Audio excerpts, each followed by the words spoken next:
Assalamualaikum warahmatullahi wabarakatuh. Nama saya Nabila Putri dari Prodi KPI. Pada kesempatan kali ini saya ingin menjelaskan materi tentang manusia sebagai makhluk individu dan sosial.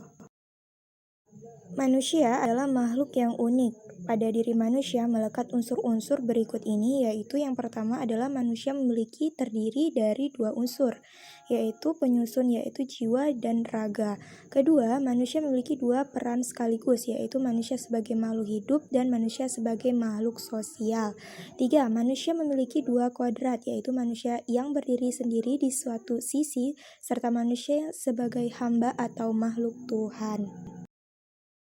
1. Manusia sebagai makhluk individu. Individu berasal dari bahasa Latin yaitu individuum yang berarti tidak dapat dibagi. Kata individu merujuk pada seseorang manusia. Makna tak dapat dibagi dalam konteks manusia ini merujuk pada unsur yang dimiliki oleh manusia yaitu jiwa dan raga, yang mana keduanya tidak dapat dipisahkan satu dengan lainnya.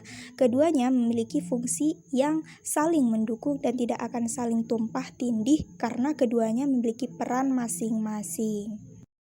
2. Manusia sebagai makhluk sosial. Adapun yang menyebabkan manusia selalu hidup bermasyarakat antara lain karena adanya dorongan kesatuan biologis yang terdapat dalam naluri manusia.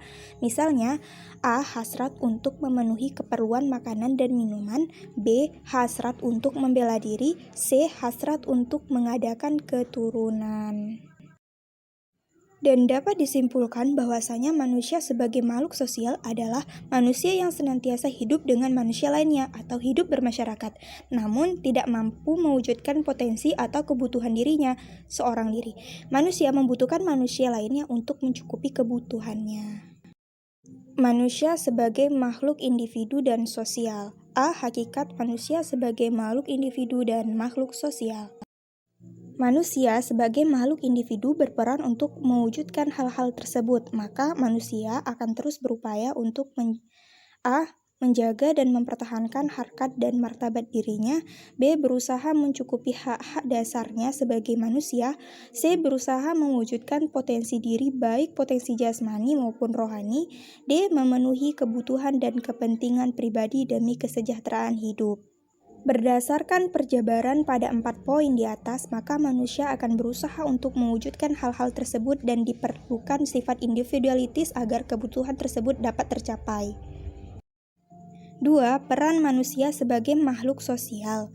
Bila kita ingat kembali, maka akan kita temukan fakta tidak ada satupun hal di dunia ini yang kita peroleh atau berhasil dilakukan tanpa bantuan orang lain. Sejak manusia dilahirkan, bahkan sampai seseorang mengebus nafas terakhir tetap akan membutuhkan bantuan manusia lainnya.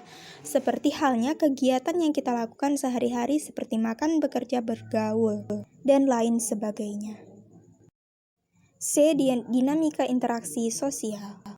Interaksi sosial merupakan salah satu faktor penting dalam kehidupan sosial bermasyarakat. Interaksi sosial merupakan hubungan sosial yang dinamis yang menyangkut hubungan timbal balik antar individu, antar kelompok manusia, maupun antar orang dengan kelompok manusia. Interaksi sosial adalah hubungan timbal balik atau resiprokal. Hal ini berarti ada hubungan yang saling mempengaruhi terkait dengan manusia dengan kelompok. Interaksi sosial dimaknai ketika adanya hubungan saling yang melibat individu dan individu dengan kelompok atau bahkan kelompok dengan kelompok. Hal ini disebut juga sebagai adanya aksi dan reaksi. Interaksi sosial dapat dicirikan sebagai berikut. Yang pertama, pelakuan lebih dari satu orang. 2. Adanya komunikasi antara pelaku melalui kontak sosial. 3. Adanya maksud dan tujuan, terlepas dari sama atau tidaknya maksud dan tujuan tersebut. 4. Adanya dimensi waktu yang akan menentukan sikap aksi yang sedang berlangsung. Interaksi sosial bersifat dua, yaitu 1.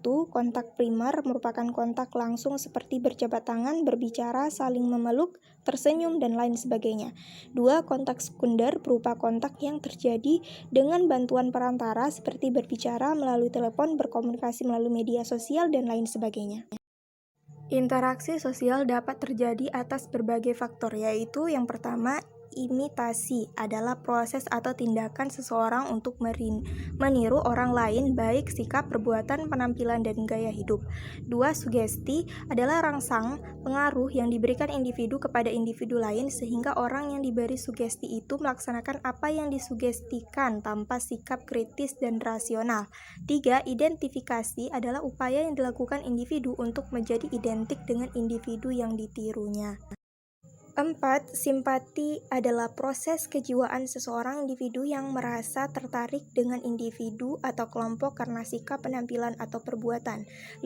Motivasi adalah dorongan, rangsangan, pengaruh, dan stimulasi yang diberikan individu kepada individu lain sehingga orang yang diberi motivannya dengan kritis, rasional, dan tanggung jawab. 6. Empati adalah proses kejiwaan seorang individu untuk larut dalam perasaan orang lain baik suka maupun duka. Terima kasih teman-teman, semoga videonya bermanfaat.